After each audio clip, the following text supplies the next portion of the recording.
we're here. We're here. Let's start. In today's AMA call, we want to talk about NFTs, which is the hottest trend these days. There's lots of talks on Twitter and everywhere about NFTs. And I personally want to learn a lot about NFTs. I haven't been catching up because it's moving so fast. And I think our experts today about NFTs would be Philip and Carlos. Philip is our co-founder and advisor in BrightID. Uh, Carlos is our community manager, and Adam is also here. Adam is our founder and project lead. And I think it's a good idea for Philip to give us a brief introduction maybe to NFTs for the folks who might not necessarily be familiar so much with them. And I think Carlos has some points to make. And then we will be open to questions and we will learn a lot. Let's give it to Philip. Nice. Thanks, Bachelor. Yeah, so let's first start off. What the heck is an NFT for those people that don't know it? So NFT stands for non-fungible token. Through most of cryptocurrency, when we talk about tokens, things like Bitcoin and Ethereum, they are fungible. And what that means is that sort of they're all the same. If we all threw some Bitcoins on the table and then we wanted our Bitcoins back, it doesn't matter which ones you get back. You want the same number you put in, but it doesn't matter which ones. With NFTs, you would want yours specifically back. You can tell the difference between one and another. Dollars are fungible, NFTs are non-fungible. So up on Carlos's picture frame in the background, you'll see a bunch of his favorite NFTs. Now these ones happen to be art pieces, and each one is different and unique and special. And he can tell which ones are his. They have a provenance. You can tell what's what. So that's what an NFT is. Recently, when people are talking about NFTs, they're largely talking about art, but what NFTs can be in the long run is way bigger than that. It's simply a digital record where we can tell which one is which.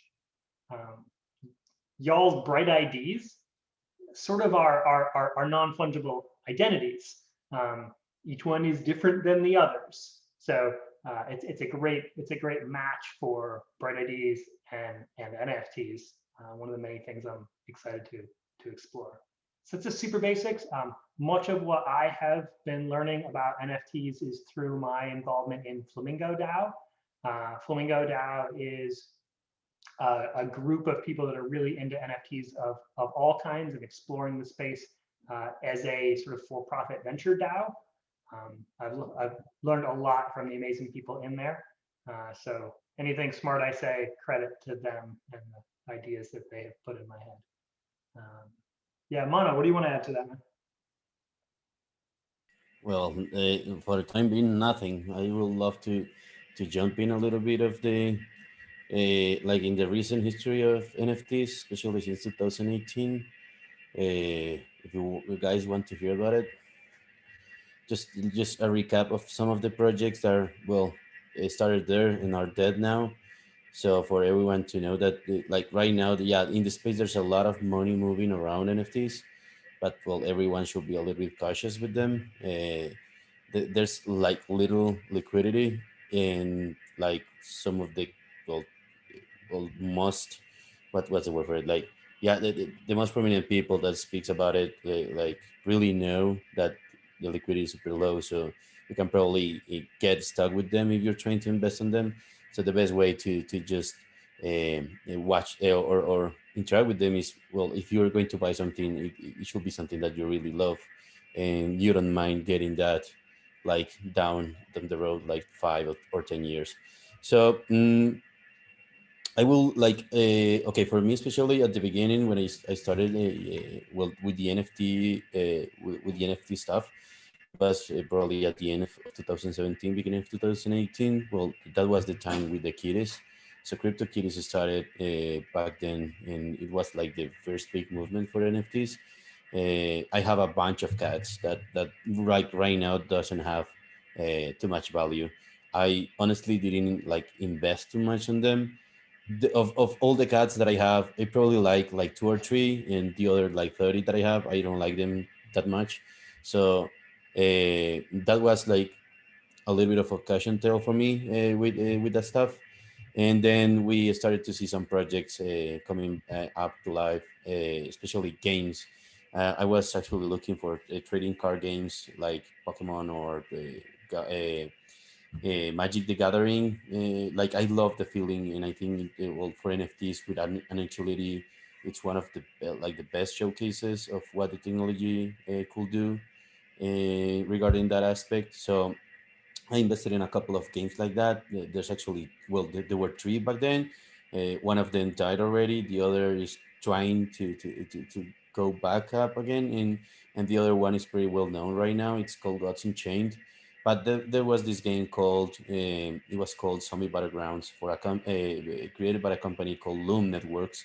They even had a side chain back then, so I was like thinking about it, and it's actually also a cautionary tale, because if you don't have your NFTs in your well in mainnet or in a permissionless network, they can be just taken away. Like I don't even have the cards that I bought from Zombie Battlegrounds as NFTs, even if they're died, or even if the company died and the game died, I should have my NFTs, but I don't because they were on a side chain. So, and with Gods Chain, like you have now an utility, an NFT that has an utility. It's super cool to see. I think I haven't seen mine yet. So, like now moving forward, as well, Phil were saying, there were a little bit of art back then.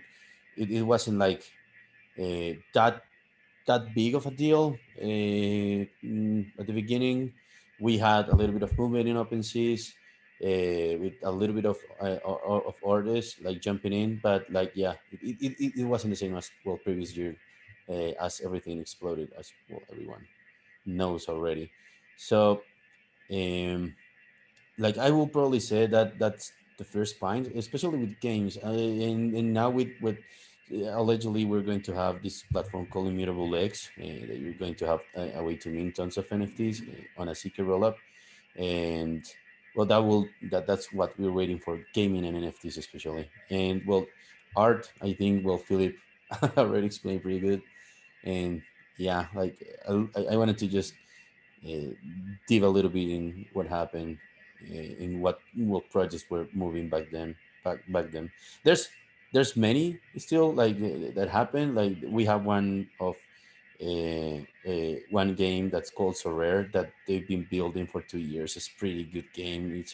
It's for well we call it here football, but everyone will around, especially in the United States, they call it soccer. So that's one game that is actually popping up. Of course, in NBA Top Shot, it's well, it's in vogue. Everyone wants to buy, and everything is super expensive right now. Another tale that I want to tell you, there was this company called well, there still exists. I don't know if they're going to just come back from the dead this year, but they did an MLB project called MLB Champions. Yeah, they have an MLB license, and baseball cards are one of the, like you could say, it's one of the items that a lot of collectors have, and I don't know that the history of that is like 120 years, something like that. It's super old. The amount of people collecting stuff related with baseball. So for me, it was a super big experiment that died. I don't know if it's going to come back. Okay, that's a Gods Unchained card, and yeah, like invest in what you like, and be aware that the companies can just move or die, and you're going to get left with a bunch of stuff that you probably didn't like that much. So super cautions there, but yeah.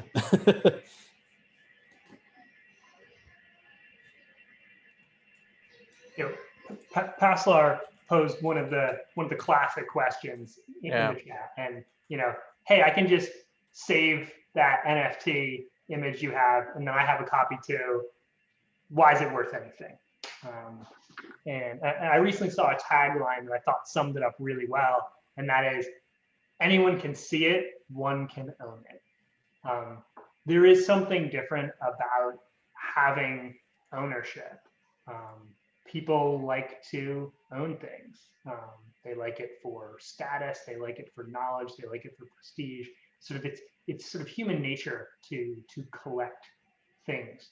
A lot of times when people talk about the histories of money, and Bitcoiners will look back at the island of Yap and the rye stones, these giant stone discs that were used as money, and they were far too big for people to really move them around, and they just sat there for generations, and the community would know who owned it. So if I wanted to buy a house from Mono, I would like say, all right, this rye stone now belongs to you.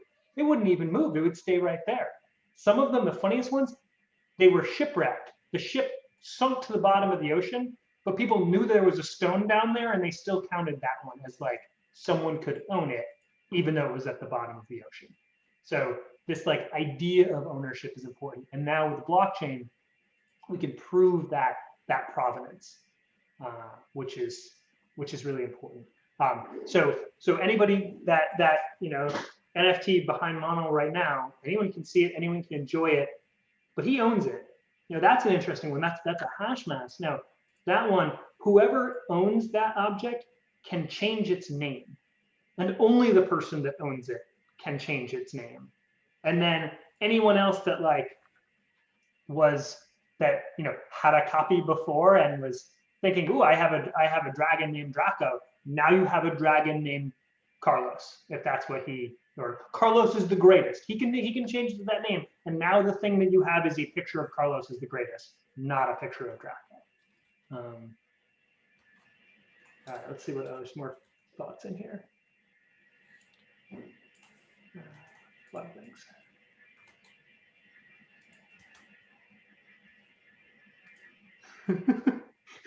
Yeah, Jordan's going to take selfies with people's cars, and then he gets to own their car. It's a nice idea. NFTs will also be used for more mundane things. So you can use it as provenance, where the NFT isn't the object that you want. It lends legitimacy. So let's say I go and I buy a $1,000 Prada bag.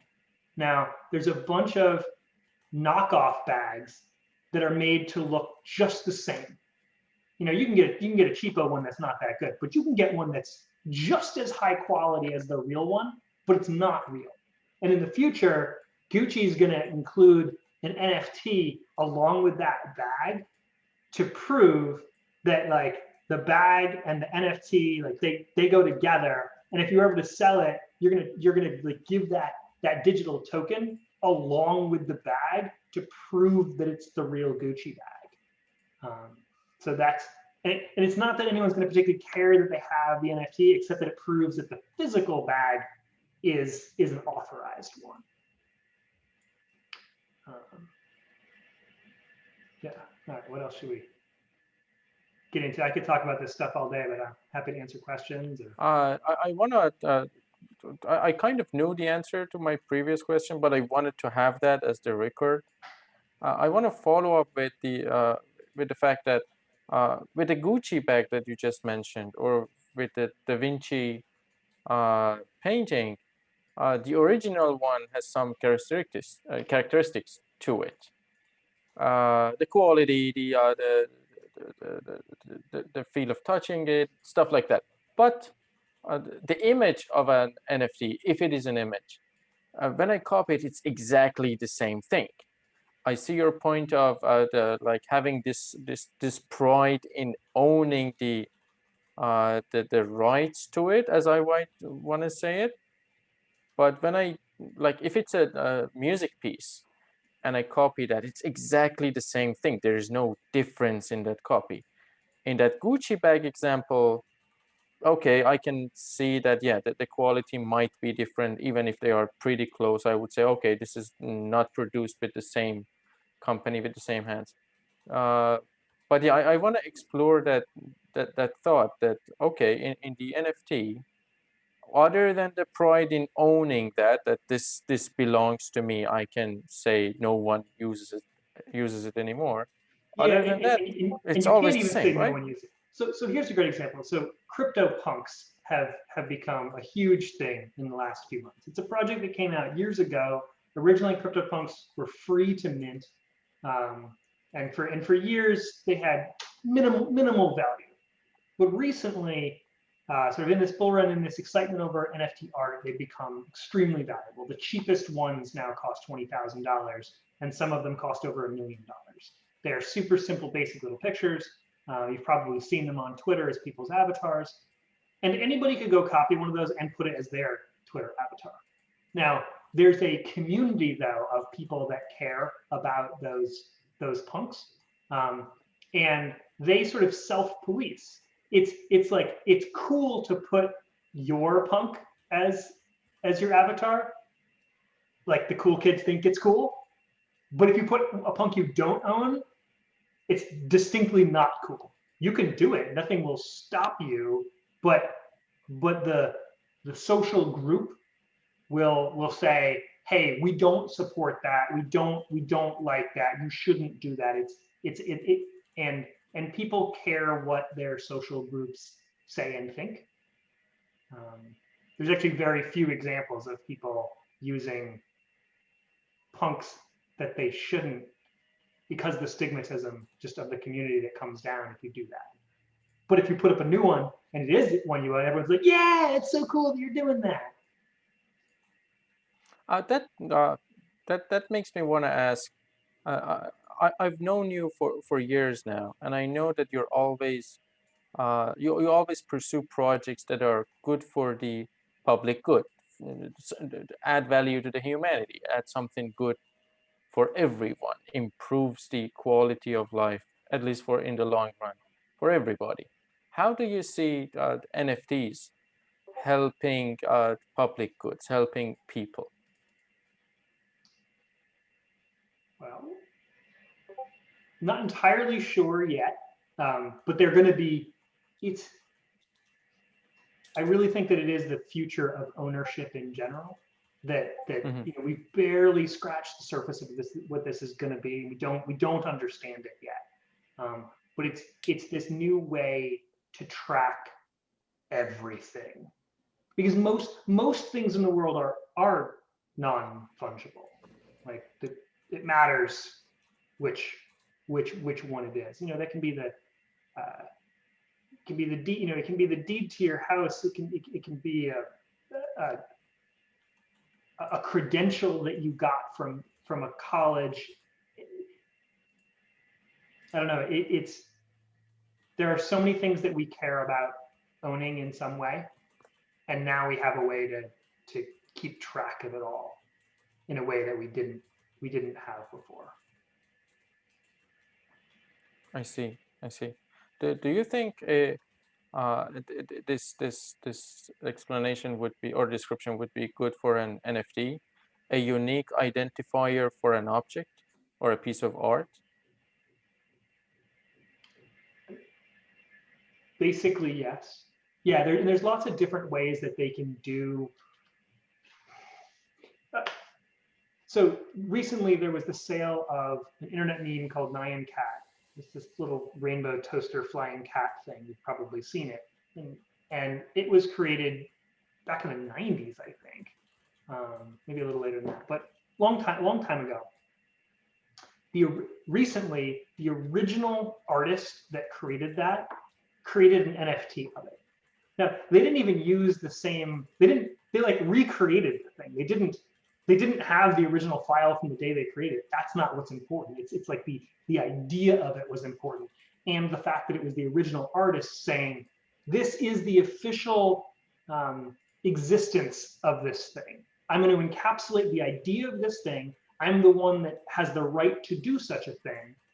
And I am blessing this as the real one. Like, this is the embodiment of this idea that has been passed around millions of times over the internet for more than a decade. And the market goes, okay, yep, I accept that you were a reasonable person to encapsulate that thing, and I will accept that that is the soul of that object now. If I could jump in. Yeah, John. So like I completely agree with what Phil's saying, in that, like, I think this is like a new step towards like tracking things that we own. But I also very much understand like the perspective of like, I can just take a screenshot and use this thing. And so how I've been thinking about it is like, we're so early in this new phase of a new industry, like the global blockchain thing, NFTs even newer in that space. I think we haven't even scratched the surface of what we can do with this technology. um, and and the art world in general, in the traditional space, is a very speculative place, right? Like, people like you were saying, like to own things, and this is a way that you can prove that you own the thing. And it's also a way to trade art internationally, which we haven't really been easily able to do before. And so, like I was saying about the Mona Lisa thing, I could take a picture of the Mona Lisa, I can look at it every day and enjoy it and think it's awesome, but I can't say that I own that thing, and nobody's going to buy my picture for, millions of dollars. So from that perspective, like, it is like doing something completely novel. But then I think in the future, as we become more digital and we are able to track these sorts of things, we're gonna be able to do a lot more things, once we are able to enforce and bridge the physical world to the digital world. Like, for example, if you have your home on the blockchain as a sort of NFT, then you can cut out some of the middle people, which is essentially what blockchain was made to do, is cut out these middle people in transferring the deed to the house. You don't have to fill out these paperwork. It can be an automated smart contract that is vetted. And once we're able to enforce that through our, physical law enforcement or physical judicial system, I think that'll become more powerful, and it can be applied to many different physical things, your car, your computer, whatever it may be. I think that's the direction we're kind of heading with things. And anytime we can disintermediate, we can make things cheaper, we can make things faster, we can make things more equitable. Yeah, that makes a lot of sense. Yeah. I want to move forward to a more practical sense of dealing with NFTs. With my fungible tokens, like my Ether and other tokens, I would use my MetaMask. I know how to use a wallet. Now, how would I deal with my NFTs? Where would I see my NFTs that I own? Where could I buy some NFTs? Yeah, so there's a number of places that you can buy your NFTs, and most of them will use MetaMask to do that. Sort of the biggest place at this point is called OpenSea, and OpenSea has been just seeing unbelievable growth as a place that kind of any NFT can be traded. There's a bunch of other places, Super Rare, Nifty Gateway, there's Makerspace, where you can get sort of curated NFTs, but they're just an Ethereum token standard. 721 is one of the big ones, and there's, I can't remember what the other one's called, but there's 2 or 3 main NFT token standards at this point. But they all just sit in your Ether wallet. And some of these websites make it really easy to interact with them. OpenSea being a great example. So if you go to OpenSea, you can load up any wallet and see what's in there for the NFTs. And that's true of like your things like your POAPs and the art you buy and the digital music you buy, whatever it is. Those sites can just say, oh, you have one of the things that fits the token format. And then they also make it easy to either sell or transfer. So the other day, I gave Mono a really cool little NFT squiggle, and I transferred it to him using OpenSea. OpenSea just makes it easy to send an NFT in a very like human readable way. I can like find the picture and then click transfer, and I just put in his address and it zips on over to him. That is an Ethereum transaction, so I had to pay the gas costs of transferring that thing. One interesting thing is going to be there's all these NFTs made on mainnet, Oh no, my computer's freaking out.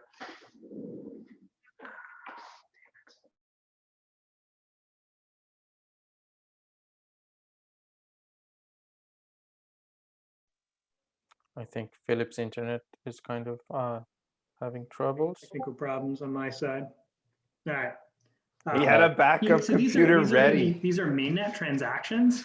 A lot of the NFTs, people are going to wish they weren't on mainnet, because if you have a cheap NFT, it's on mainnet. Like, are you really going to pay mainnet gas to move it around?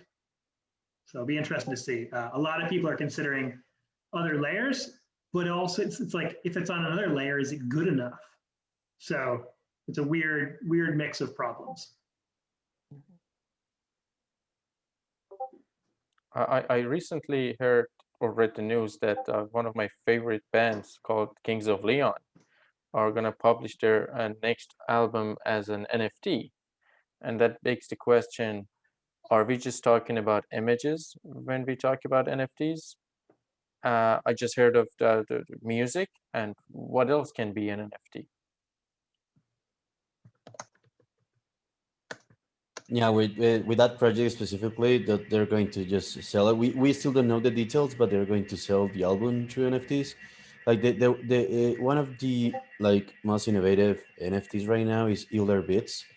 They're working well. The way they do it, they did it is like they just created 27 different NFTs based on the Euler number, and based on them, we have an animation, and we have some weird music. And the way it works is super simple. They just put it to sell. Everyone, the people that bought it, bought like the original piece of everyone of the 27, and you can buy copies on top of it. So like and how is it? Like, I think it's 80%. No, 90% is saved. 88% is given to the person that bought the first one, like the one that has the rights, and 2% goes to the team. So what we have been seeing with this project is like, and how probably things are going to be evolving in the future. So like right now, one of the bigger problems of NFTs, as I told you, is liquidity. But like in this project, you already have liquidity in the token. So if you want to just sell it, there's a little bit of liquidity there. So it will always have a little bit for everyone that joins in if you don't like it anymore. But yeah, like right now, you could say that that's one more innovation on top, well, especially in this space. So I don't know what Kings of Leon is going to do. I'm super excited. I'm probably going to buy a piece of whatever they're going to sell if it's cheap. Uh, but yeah, like you can have like everything on top of it, video, music. I don't know. There's plenty of stuff. I saw one technical question from Michael. I think related with IPFS and different stuff. And for that, like that's why generative art is getting a lot of traction, because you can, from the transaction, when you call the contract and when we get the transaction, you can actually with that reenact everything. So you don't have to have a centralized website or something to just check out your picture or the art that you're getting. So that's pretty important as well in some of these projects. Hence, that's why I was telling you about Zombie Battlegrounds and how that project died, and I don't even have the tokens, or like it died, even the art, everything is gone. So yeah. Yeah, generative art is really caught my attention, and that of the Flamingo DAO in general. We think is really interesting. One of the reasons, like Mono says, is it's generated formulaically, so you can, if you somehow lost it, you can kind of find it again. It's recreatable just based on the inputs. You know, the inputs lead to the output. So they in the in arts blocks, which I recommend everyone check it out. You know, they take, when you mint the thing, right? So you're sending an Ethereum transaction to mint it and paying some small amount of ether to mint it. They then take the transaction hash of your minting transaction, and that's what generates the art. Is that hexadecimal string that comes from your transaction. Prior to the minting, it did not exist, and it's locked on the blockchain forever. That okay, everyone agrees that was the hash that created it, and therefore it is based on that hash. Philip, in Michael. this example, so is the algorithm that does the generation, is this also public, or is there a risk that this will be lost and it's sometime in future I just have an ID but I don't have an image? That's a really good question. I'm pretty sure that they are all made public, at least on Arts blocks. But certainly that would not always be true. But I'm pretty sure it is true on Arts block.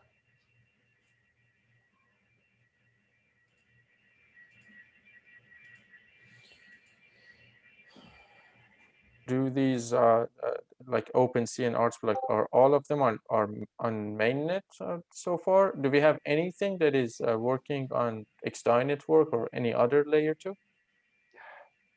There's a few people starting. There's definitely stuff going to be going on to Matic soon. So OpenSea is working on integration that allows people to do really cheap minting, basically free minting on Matic, and then when someone actually buys it, then it goes to mainnet. But it doesn't go to mainnet until the transaction happens. This stuff certainly can be done on other layer twos. Art blocks, before any project goes live on mainnet, it's first up on a Rinkeby testnet, and you can go to the Rinkeby version. And it's funny, you can even basically for free, you can print the Rinkeby versions during the testing phase. And it's exactly the same algorithm, but nobody considers those real. Yeah, it's funny. So like one of the most popular projects has been one called Ringers. And probably like a normal run-of-the-mill ringer from mainnet is like worth 10 ether. But no one has ascribed any value to the 1,000 ringers that exist on Rinkeby. They look just the same. If I showed you, 5 ringers from mainnet and 5 ringers from Rinkeby, you would have absolutely no way to tell the difference, right? Because same algorithm, and it was just a different transaction hash that created the thing. But only the mainnet ones are considered real. Although I wonder if someday the Rinkeby, like if the mainnet ones get valuable enough, I could imagine the Rinkeby ones accruing value as well. Like as a separate like subclass, but still, it's like an artist draft. A real Picasso painting is unbelievably valuable. But if you had a sketch that Picasso did when he was starting to think about how he was going to draw that cow, then that would also be valuable. Not as much as the painting, but even a little doodle by Picasso. Squiggle.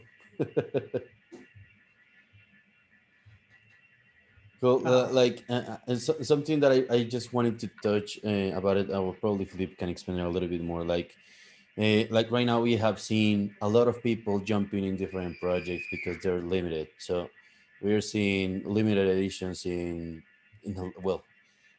almost every single art block project, even other projects that are using a set amount of drops.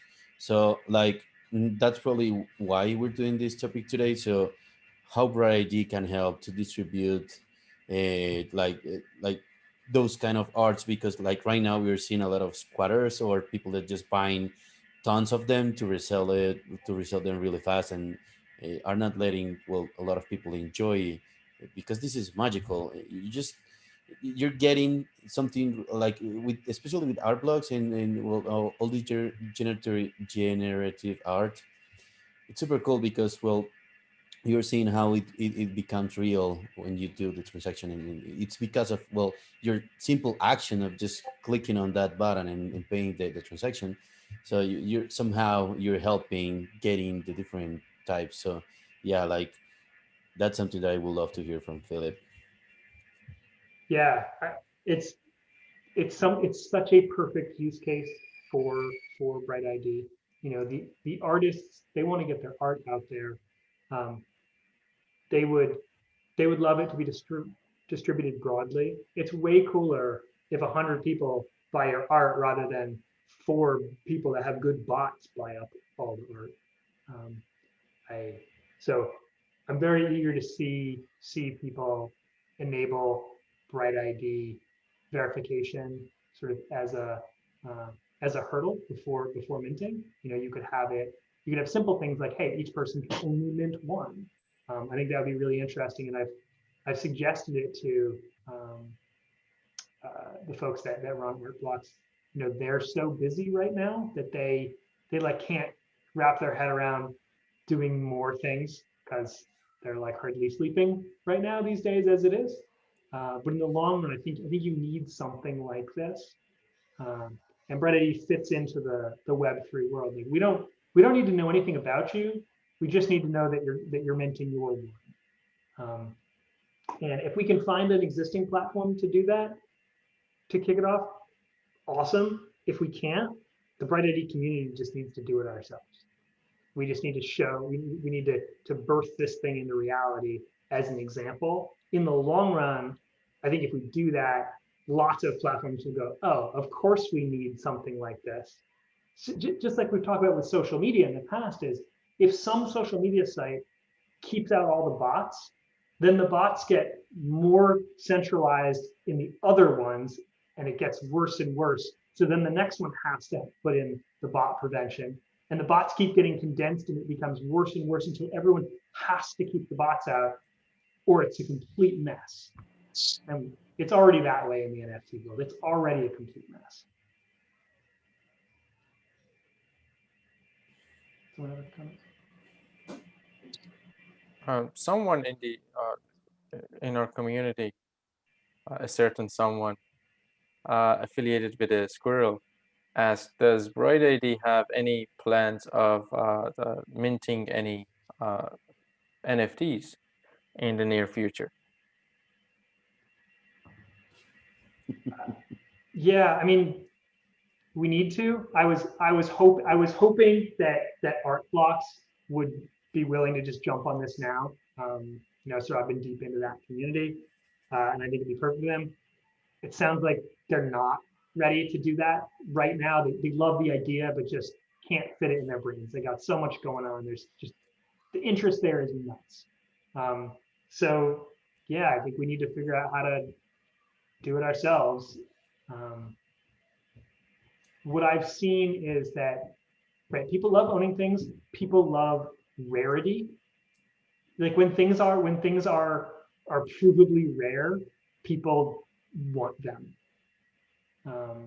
And you know, with BrightID, we've got this unique thing where we can say, hey, all you got to do is be verified, and then you can come in and mint one, and you're probably just going to get a basic one. Most of them are basic, and whatever. Okay, you got it. But some of them will be rare, and the rare ones will accrue value. So then lots of people will want to come in and mint one because maybe they'll get one of the rare ones. All of them are cool, and you know, there can be community around just having any at all.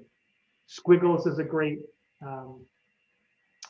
a great example of that. So Squiggles was the first art block project.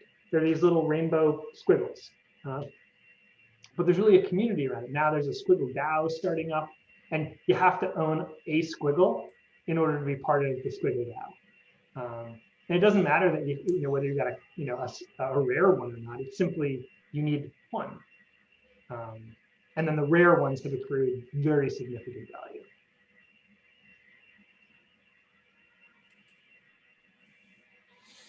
And like what I'm hearing from your argument so far is that it's all community. It's what people believe has value. Is it the ones on Rinkeby or on the mainnet? Is it this one that is more valuable, or this other one which is pretty close? This one has like a golden color, and the other one has a pink color.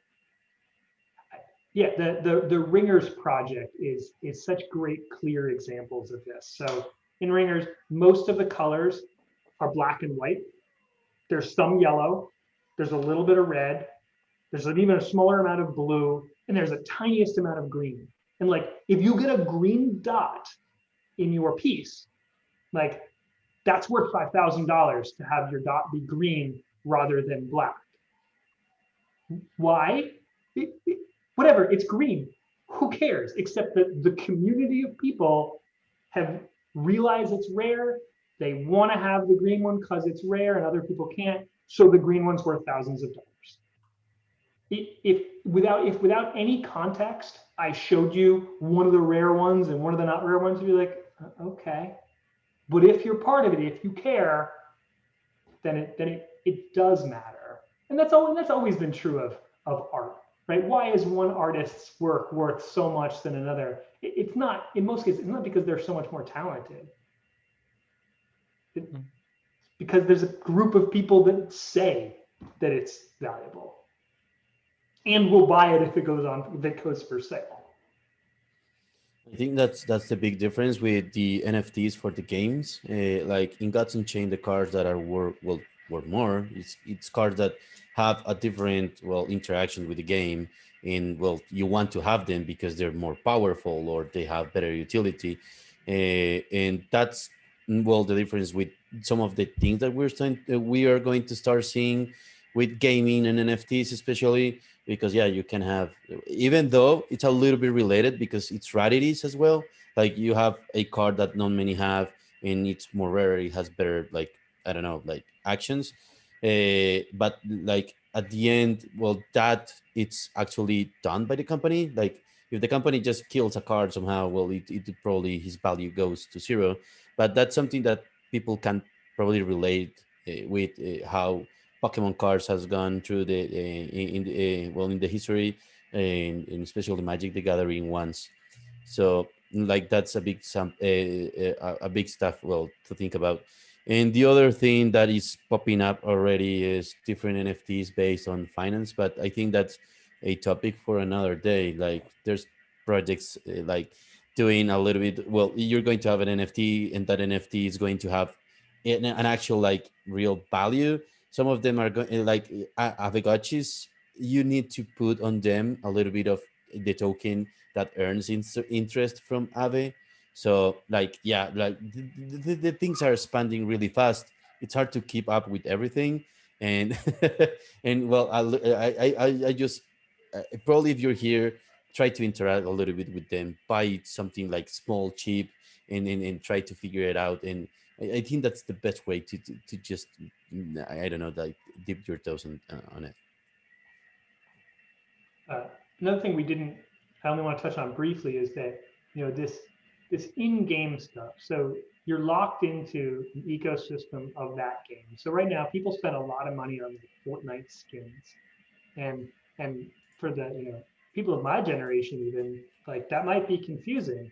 But to kids, like, do Fortnite skins have value? Of course they do. But it's locked into the game. It's only valuable in Fortnite to the extent that Fortnite says it is, and maybe they don't even let you trade it. In an NFT world, it will work across multiple platforms, and you can take it with you. I remember I've not played a lot of video games where I put money, but I got addicted to one little game, and I probably spent $200 on making my character really, really strong. Eventually, I got tired of playing that game and I don't play it anymore. But to someone else, that like character I've amassed is super valuable, but I have no way other than like giving my whole account over and like giving my login credentials. I'm not going to do that. But in an NFT powered world, when I'm done with those powered up characters, I can sell them on the open market to someone else that wants them. So now, and this gets into like a game like Axie Infinity. So there's people that are playing the game Axie to earn money, and you can earn like $5 an hour playing Axie because you can like level up and get resources, and because it's on the Ethereum blockchain, trade them to people. We're going to see a lot more of that. I can't wait till I see new gaming strategies based on this, which is already happening. But yeah, I want to see it like adopted worldwide. They're calling it they're calling it a play to earn. So like Mm. that's what the space is trying to move through gaming for gaming. In the time that we have, I know Maddie has some points to make, and I want to see what he takes is on the NFTs and what he believes would be interesting about NFTs in the long run. I don't know if he's still, yeah, he's there. Thank you پاسلار. من یه نکته که می‌خواستم اضافه کنم اینه که فکر می‌کنم یکی از مهمترین نکته‌ای که فیلیپ اشاره کرد اینه که NFT ها ریپرزنت میکنن یک ارزش نان فانجبل رو، حالا هر ارزشی که باشه. Maddie is telling, I don't know why he speaks Farsi in these meetings, whereas he speaks perfect English in our core team meetings. But he just mentioned that one of the main points that Philip made is that NFTs are representing a non-fungible value, which can belong to different spaces, different communities. یه تعریفی که شما دادید، گفتید که NFT مثلا یک آرتی یا یک آبجکتی رو ریپرزنت میکنه. من میخوام بگم احتمالا حتی خیلی فراتر از این میتونه هر جنس موجودیتی، حالا چه موجودیت معنوی چه موجودیت فیزیکال رو ریپرزنت بکنه. و فکر میکنم چیزی که الان اتفاق افتاده، یعنی تا الان باش داریم آشنا میشیم، شاید 1/100 و حتی 1/1000 اون ظرفیت های ولیو دادن و اونرشیپ دادن به چیزای نان فانجبل هم هنوز نباشه و تازه اول این راه باشیم. Interesting. Maddie says we defined NFTs as representing the art, representing objects, but he thinks this might be only 1% of what NFTs can be capable of representing in the long run. They might be representing abstract ideas or having the rights to ideas or inventions and lots of other things other than just art and objects and things that we consider as valuable right now. هر چیزی که ارزش داشته باشه در چیز جمعی ما، در رفتار، در زندگی جمعی ما، میتونه به شکل یک نان فانجبل توکن دیده بشه. مثلا اینکه من فلان نوع خاص کمک مثلا میکنم، کانتریبیوت میکنم به یک مثلا پروژه، این جنس کانتریبیوت خاص میتونه یک مدال میتونه به من به عنوان مثال اهدا بشه. این مدال نشون میده که من این کار خوب رو انجام دادم و هر چقدر که در گذر زمان این خوبی این کار در کامیونیتی بزرگتری فهم بشه، احتمالاً این کار ارزشمند من میتونه احتمالاً دست به دست به شکل یک NFT چیز بشه، اونرشیپش ترانسفر بشه و ولیو بیشتر مالی بگیره. One aspect of an NFT representing value is, and I want to add a really good example to what Maddie said.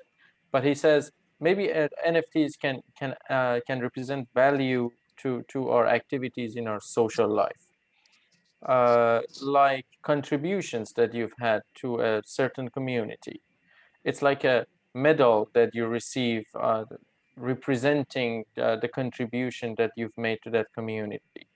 And in the long run, when the community discovers how valuable your contribution has been in that point in time, then that NFT representing that and that medal that you've received would be more valuable, and then that medal could potentially be transferred to others and gain value.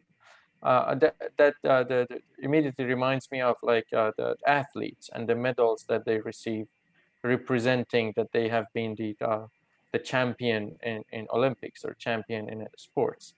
That medal itself would be worthless if it wasn't representing the achievement that these guys have made. Hey, Pastor, so we're down to the last 5 minutes. Yes. I would love to move this over to a connection party, get that in. It's been a fun conversation, and Sure, we can do that. We can do that. The next connection party is in Spanish, but yeah, No, I think. I mean, do it right now. Oh, a connection party right now. Mhm. Oh, okay. Yeah, Let's do I that. think we should make it a habit of the last 5 minutes we just do it. Sure.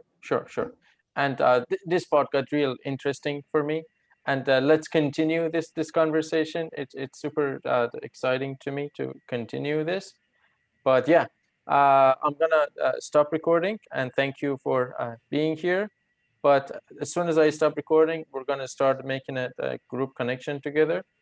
And Maddie, we're gonna make you promise to continue this conversation later on.